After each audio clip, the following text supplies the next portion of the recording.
into Ag PhD. I'm Brian Hefty. And I'm Darren Hefty. Thanks for joining us today. There are a lot of people talking about switching either trait to trait or out of traits completely in their crops next year. One of the questions that I've gotten a lot this winter has been, what do you think about conventional beans? Is there any way I can control the weeds? There certainly is. We'll talk about conventional soybean herbicides in today's program. We'll also discuss atrazine. Now, this herbicide obviously has been out for many years. You've undoubtedly used it on your farm, but we want to talk today about how to use it the right way and how to preserve it so we don't lose it on the farm. We've also got a fun to control weed of the week that we'll get into a little bit later in the show, but first, here's this week's Farm Basics.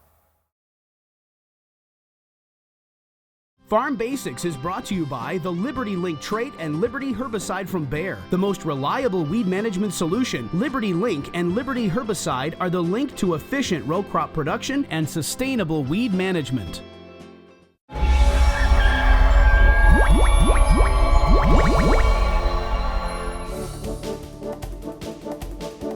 Each week during our Farm Basics time, we try to take a complex issue that we deal with on the farm and simplify that so even if you're a non-farmer, you can understand what we're talking about and why it's such an issue for us on the farm. Well, today's topic is nutrient stratification, and what we mean by that is for all crops, they need plant food, they need nutrients, things like nitrogen, phosphorus, potassium, and it's where those are at in the soil. What happens a lot of times on the farm is we'll get all of our nutrients, or a good portion of our nutrients, in the top 1 or 2 or maybe 3 inches, and then we've got all this soil below that's very nutrient depleted. That's not a good thing, and that's called nutrient stratification. I had a non-farmer ask me last summer, man, are you guys just not doing a good job that you've got nutrient stratification? They'd read it in some magazine somewhere. Oh, farmers are just having this problem with nutrient stratification. And I said, well, I don't know. What does your lawn look like?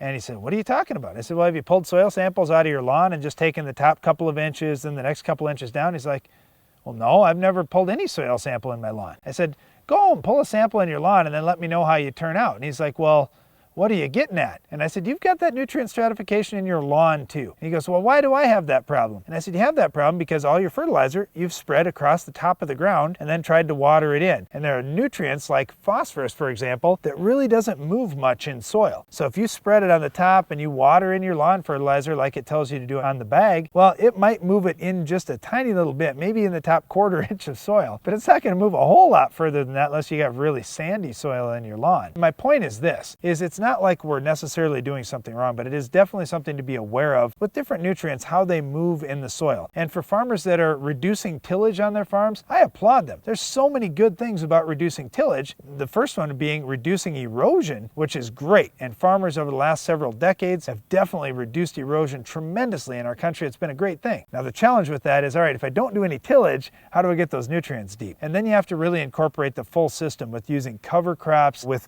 planting different crops, basically in between your corn that you raised this year, you'd put something else out there like a cereal rye or a turnip or a radish or something like that to grow for the couple of months that are left in the growing season. Then next spring you'd plant whatever you want, soybeans, corn, wheat, whatever the case may be. And those cover crops can help push nutrients down with their root systems. Well, not necessarily. And this is the whole thing. A lot of people say, well, let's do things just like nature does.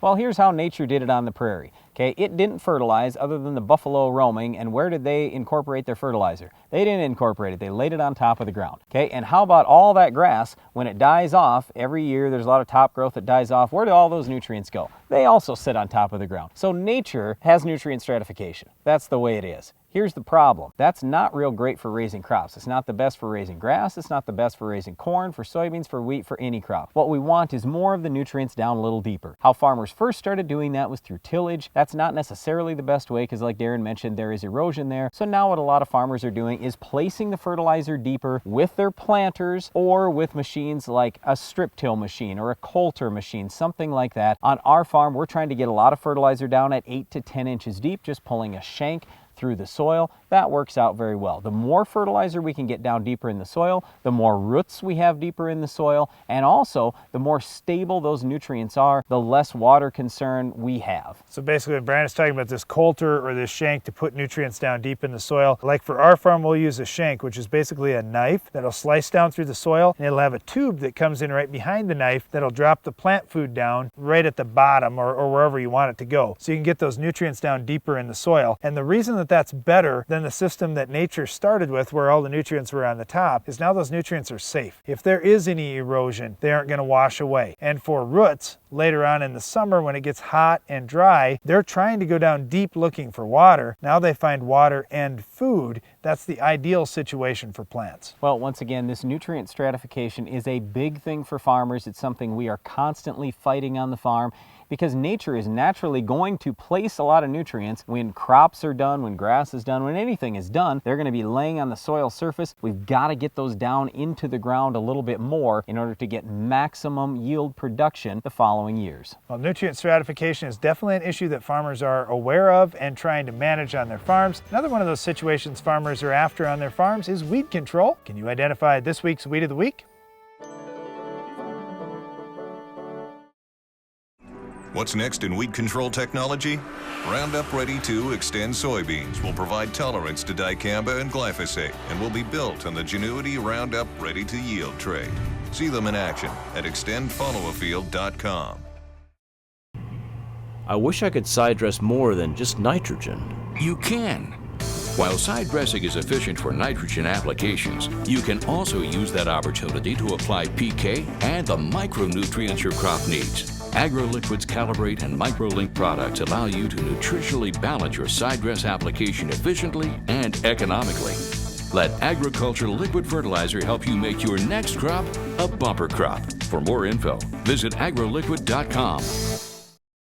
For lower cost, higher production, Mandaco Agri leads with versatility unmatched. Twister is the vertical tillage unit for no-till as well as conventional tillage. Twister's ease of maintenance is forgiving and rocks and has contour conformity equaling zero downtime. Our hydraulically adjusted coulter angles make residue management easier, less costly. Spring or fall, the Mandaco Twister vertical tillage unit is the new leader. See your Mandaco Agri dealer. Visit northcountrymarketing.biz or call.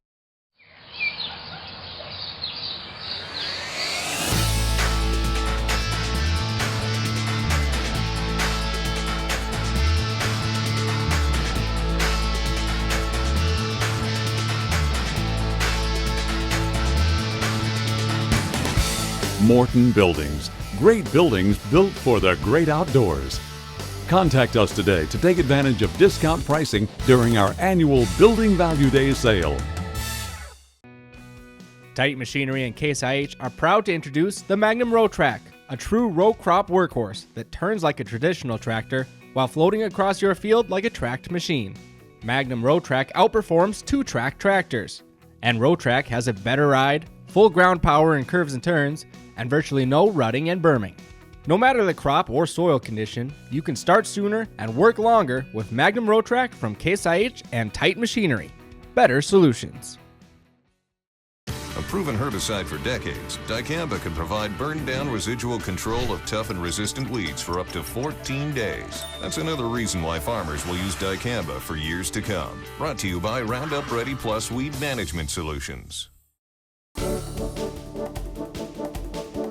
You know, the great thing about Roundup Ready crops is we could spray Roundup on them. But other than that, it didn't really add any herbicide options for us other than the ones we're using in conventional, like in soybeans, for example. All those conventional soybean herbicides are still there.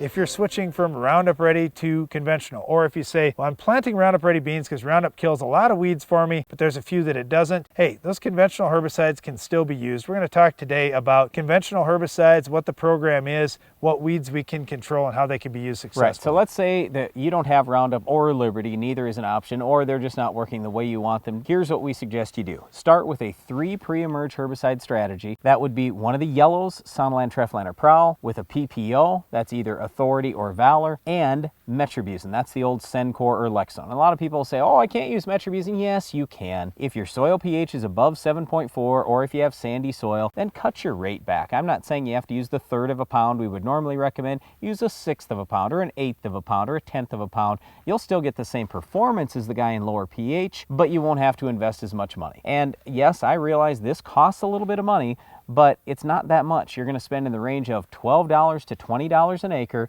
to have this 3-pre strategy, and you're going to kill 99.9% of almost all weeds. Well, that's the big thing. I just look at it in terms of how many bushels I'm going to have to give up for this program. So you say, well, 12 to 20. Let's just say it's 20, and let's say we have $8 soybeans. That's 2.5 bushels of beans to get 99% of my weeds. That's easily worth it. If you have any kind of weed escapes at all in your field, even if you killed 90% of the weeds, but 10% were still out there, you'd have a disaster and you'd lose 10 bushels or more on your soybeans.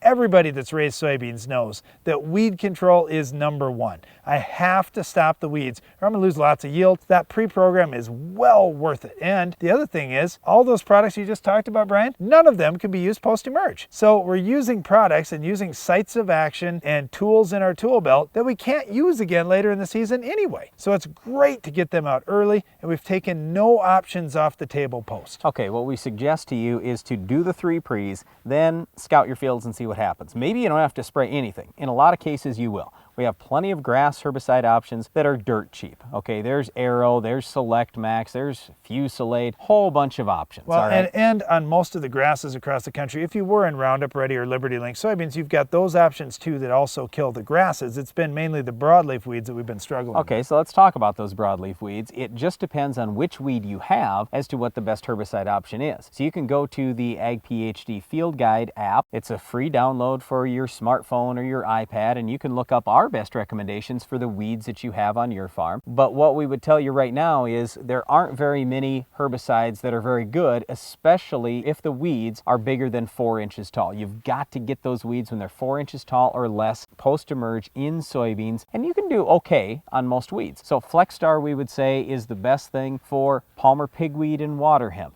It also has good activity in ragweed. It can't be used everywhere though, Nope. Brian, and that's a challenge. We've seen right. some guys in soybean Carryover. areas that, man, if they try and push it a little too far north or a little too far west and they get up to the top end of the labeled rate even, there can be some carryover issues, especially on dry years. Yep, so that can be a concern. You've got Cadet and also Resource that are excellent on velvet leaf. Cadet's probably a little bit better on Resource than some other weeds, but neither one of them is going to be perfect on really anything else. You also have Cobra, and that is pretty decent on ragweed, on a lot of the water hemp species. Not horrible on kochia, not very good, but it's the best option there is. But the problem with Cobra is it really burns the beans, and a lot of these herbicides are going to give you some leaf burn. So this is one of the reasons why a lot of people switch to Roundup or Liberty in the first place. They didn't like all that leaf burn. Well, there's nothing much you can do when you're trying to kill broadleaves in a broadleaf crop like soybeans with a conventional herbicide. Well, I guess that was the other benefit of using the pre-program is you don't have all the leaf burn like you do with some of these post-emerge options. Sure, you may see some kind of a splash-up effect with those PPOs on the beans, but nothing like you're going to see post-emerge with a full rate of Cobra. Yep, the last thing I would mention is Harass. That's the very best thing on lamb's quarters. So with all of these weeds that you could end up with in soybeans, you just have to look at, okay, which ones do I have? Do I have to start mixing products? You're probably going to be ahead to work with an agronomist if you have several different weeds out there post-emerge. But my one piece of advice for you is, well, in addition to spray early, is make sure you control the worst weed first. Focus on that, get the best product for the worst weed on your farm. And if you start with that good pre-program, hopefully you don't have too many weeds to deal with post-emerge. Hey, real quick, Brian, just if you had a problem and you didn't get those pre's on, since you can't use them post, is there still residual options you could use? Sure, what we call option 2, I would say Warrant, Zidua, Outlook, Dual. Those all have residual, but they don't have contact activity. So you can spray those early post, that works pretty well. And other products like Pursuit, that's the best thing on Nightshade, or Flexstar, they have some residual as well. So there are some residual products, but here's the thing. If you're gonna plant conventional soybeans and you don't get those 3 pre's on, you might as well start over and plant something else, because chances are it's not going to work. We just don't have very good options post-emerge, and when you get any weeds in there, your yield is going to suffer. And quit looking at these stupid studies that I see that say, oh, you can let the weeds get 4 inches tall. Well, you can if you want to take 5-10 bushels off. I mean, we want big time yield. We don't need 40 bushel yield. Come on. Well, we're looking really, for 60 or 70, and you're not going to get there if you have weeds. Now, one of the weeds that you may be after in your conventional soybean fields is our Weed of the Week. Can you identify this week's weed? H&R AgriPower, your Case IH dealer, has the power to get you more. More equipment. H&R has the best selection, and you can get the equipment that is right for your farm. More technology. H&R AgriPower, the precision farming experts, deliver accuracy within 1 inch 95% of the time. More parts inventory. H&R AgriPower has the area's largest parts inventory, so chances are we have the part you need in stock. H&R AgriPower, your Case IH dealer. The power to get you more. My data is mine, not mined. Mine to share, Mine to keep. It's mine when I want it. mine where I want it, And only mine. My data is mine to analyze. mine to put to work. Mine to control. It's mine. The AFS Connect Farm Management System from Case IH connects you, and only you, to the information you need most from your equipment, from anywhere, at any time. AFS Connect, only from Case IH. A farmer's attention to detail is what makes the difference. You take the time for service management because you know how vital it is to your operation. You service your field like everything else because soil sampling makes all the difference and gets the results you want. Download the app Soil Test Pro and start grid sampling today. Keep your farm growing strong. The more you test, the more you know. Working in agriculture over the past 3 decades, I saw a need for an accurate way to apply dry product to seed. That's where our Changing Times applicators come in. The CT applicator brush sifts powder into small particles, resulting in proper distribution. Quantities can be adjusted by the speed of the brush rotation. This allows for even and accurate distribution of product. Application at the time of planting can be used with any seed delivery system and saves farmers time, labor, and money. Remember, CT applicators for the changing times. If you could see how nitrogen loss causes yield loss, you'd fix it. So fix it right, with the stabilizer proven to reduce all 3 ways nitrogen escapes. Nutrisphere N Nitrogen Fertilizer Manager. It keeps nitrogen in a more readily available form longer. With today's market and environment, it's a high priority to keep your nitrogen on track. To higher yield with Nutrisphere N.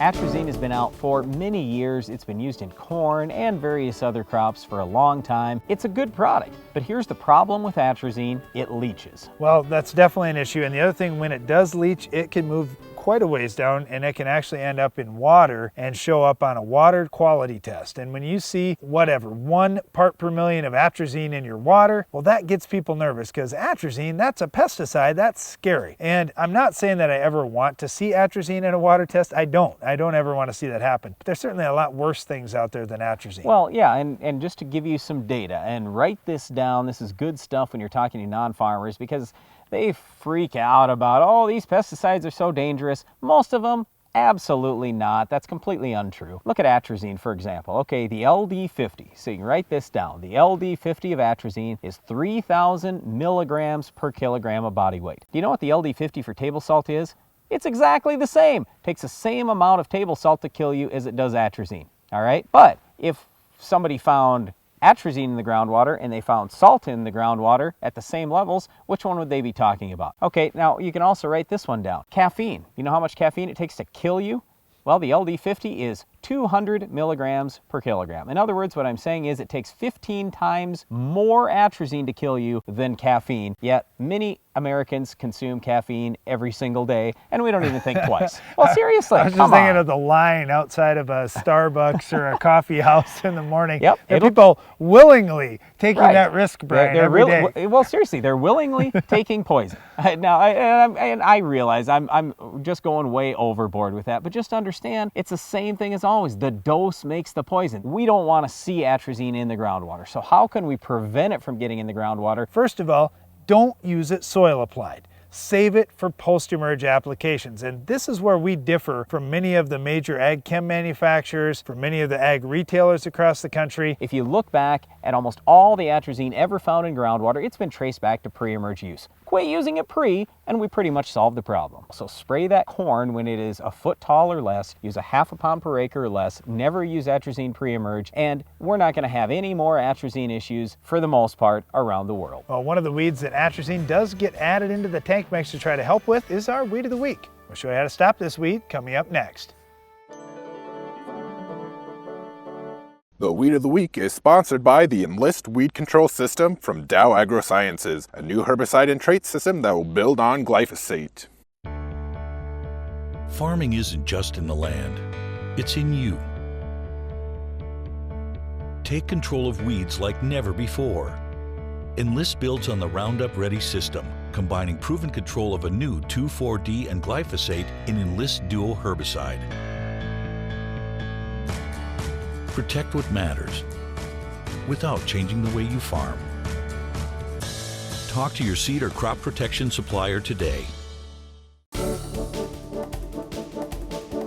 Our weed of the week is Arkansas Wild Rose. This is one of those weeds that we see in ditches, in grassland areas, pastures, non-crop areas. Out in cultivated fields, we very rarely see much for Arkansas Wild Rose, unless it's a real sandy area of the field where the crop is either non-existent or just not canopying the rows. Yeah, so we were talking about that just before the show here today, and Darren just said, well, what do you think is best for corn and soybeans? And I said, well, I've never even seen it in corn or soybeans, so I haven't really tried anything. Well, I have. I've seen just a few scattering of plants, especially when we'd be out on the bean rider when we were growing up and we get into a sandy spot in a field where there's just no cover, no crop growing. We'd see a few of those plants and we'd squirt some Roundup on it and it would just fry them. I mean, Liberty, it just smokes Arkansas Wild Rose. Roundup smokes them. Other conventional soybean herbicides, since we're on that topic today, Flex Star and Cobra are going to do a nice job burning it back. I don't know that they're going to completely wipe it out, but at least they'll burn it back and hold it back. Where we do see, like we were talking about, is non-crop areas, roadside ditches around our farm. That's where we mainly see Arkansas Wild Rose. And you could use something like amine or ester. Those would be good choices. I've had really good luck when we mix Tordon into the equation, like in a Grazon product or Forefront with Milestone and an ester. That can work really well too. There's a number of non-crop area, pasture type products that do very well in Arkansas Wild Rose. Yeah, usually where we do see this though is along roadsides and especially in ditches. And I realize those ditch areas probably aren't going to make you a whole lot of money. I mean, you might bale up the grass and then you can get some income there. But in most cases, like in our operation, we're getting nothing for that. And so a lot of people say, well, if I'm not getting anything, I don't really care. But here's the whole thing. As farmers, we got to try to have stuff looking nice when the non-farmers are driving out in the country, because let's not forget, not just non-farmers, even landlords too. You want it to look like you're on the ball when you're around your farm. Well, yeah, and here's the thing. As farmers, we're less than 1% of the population. That other 99%, they got a lot of votes. And we got to make sure that we're at least doing everything we can to make our operations look good. And then chances are we're going to get fewer regulations in the future. So we just advise you spray some amine or ester in those ditches. And I like to do it late in the fall. That's probably a better time than in the spring, especially with Arkansas Wild Rose and a number of other perennials that are out there. But if you have to do it in the spring, you can certainly do that. I just advise you spray early in the spring. And I know usually here's how it happens. You get all your planting done, you get all your spraying done, and then, oh yeah, I suppose I should do something about those ditches. Well, guess what? Now you've got sensitive crops all over the place, and you're going to try to spray ditches, and maybe you have to go all the way around the section. Well, there's no way that you're not going to damage somebody's crops somewhere, maybe even your own. It's happened on our own farm. So you have to be really careful if you're going to spray that late in the season. But our advice is just spray real early. Spray before you can even run the planter out there. And I know a lot of guys say, well, I don't see any weeds out then, so I'm waiting until the weeds come up. No, just spray the amine or ester. It's got residual. It'll be fine. And a lot of times you're not scouting that ditch closely enough to even see the weeds. They're started early, so get them sprayed early. You'll be a lot happier. One last comment from me. I get the question all the time from people, well, why do we have to kill every weed? And the reason why, when you've got a weed that's going to be out in ditches and pastures, is we need the hay. We want livestock to be able to feed out in those areas, and if weeds take over, every pound of weeds that grow out there eliminates a pound to a pound and a half of grass that could be feeding our animals. Or the other thing is those weeds spread out into our crop ground, so we just can't have that. Well, that's it for our weed, Arkansas Wild Rose. Stay tuned. Iron Talk is coming up next. Iron Talk is brought to you by Case IH.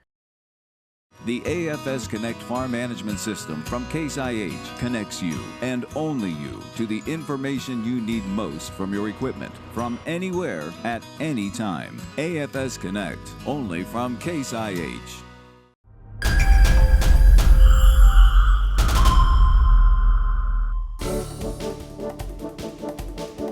Will my spray work differently in the morning versus the afternoon versus the evening?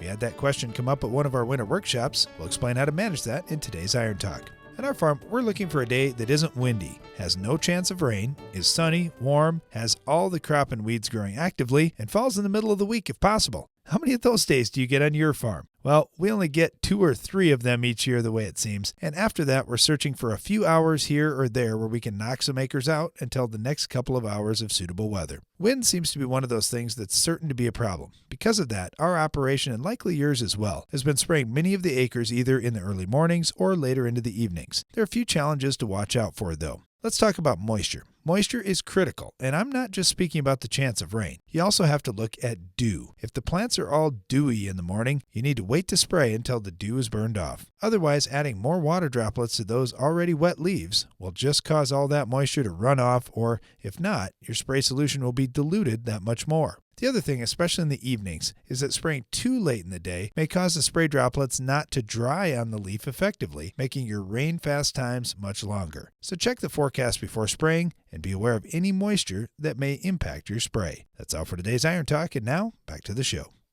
It's easy to stay busy on your farm over the winter, hauling grain, getting ready for next spring, or a host of other jobs that always seem pressing. However, if you want to make 2015 your best year ever, it's important to invest some of your time learning. I invite you to spend at least one day attending a free Ag PhD workshop. We have a new format, new information, and more tips to help you improve your yield and, most importantly, your profits. Go to agphd.com and register today. Stop coring your bins with the AgriDry Gravity Grain Spreader. Traditional bin filling systems create uneven concentrations of grain and fine particulates. Uniform grain distribution allows even airflow throughout the entire bin, giving you more control over temperature and moisture content, increasing your grain quality and bottom line. Call us today for more information. Dry Load Store, 1-855 AgriDry. Looking to maximize yield? Quick Roots from Monsanto Bioag is a microbial seed inoculant that allows the plant root to explore a greater volume of soil, the key to higher yields. Quick Roots continues to generate yield response on corn, soybeans, wheat, and more, and is applied to the seed so the live microorganisms go right to work enhancing seedling vigor, increasing the uptake of certain nutrients including NPK, and expanding root volume. Maximize yield on your farm this season. Get Quick Roots today. It's a humble idea. Use a biological process to turn a plant into a power source. From that idea came the first Poet refinery. One biorefinery in one town turned into 27 facilities in 27 towns, creating new local jobs, producing hundreds of millions of gallons of ethanol, and providing renewable products around the world. Suddenly, that one little idea seems a whole lot bigger. See the world differently with Poet. How will you secure your farm for the future? The Quasar Chopping Cornhead from Capello USA will help. Our design is focused on efficiency, longevity, and reducing harvest loss, making the Quasar the corn harvest solution to bring your farm forward. With hundreds of units ready for immediate delivery, secure your farm's future today. Do it for your farm. Do it for them. Order now. Capello USA. Italian craftsmanship, American grit. Closed captioning for Ag PhD is sponsored by Norwood Sales. On your farm, you need speed and year-round effectiveness in your tillage program. The Quick Till from Norwood Sales allows you to move quickly through your fields, maximizing time and improving yield. Constructed of heavy-duty materials, the Quick Till is ideal for both spring and fall applications, from preparing a healthy seedbed early in the season to breaking up corn residue after harvest. For more information about how a Quick Till can improve fields on your farm, call Norwood Sales today. That's our time for today, but if you're looking for more agronomic information, we invite you to tune in to the live Ag PhD radio show. You'll find us on Sirius XM Channel 80, that's the rural radio channel, at 2 p.m. Central each weekday. And don't miss the next Ag PhD TV show where we have another Weed of the Week, Iron Talk, Farm Basics, and a whole lot more. I'm Darren Hefty. And I'm Brian Hefty. Thanks for watching Ag PhD. Plants actually tell farmers what nutrients they need. They don't do it verbally, but farmers get the information through plant tissue analysis. It's another way farmers practice responsible nutrient management. To learn more, visit rnmf.org.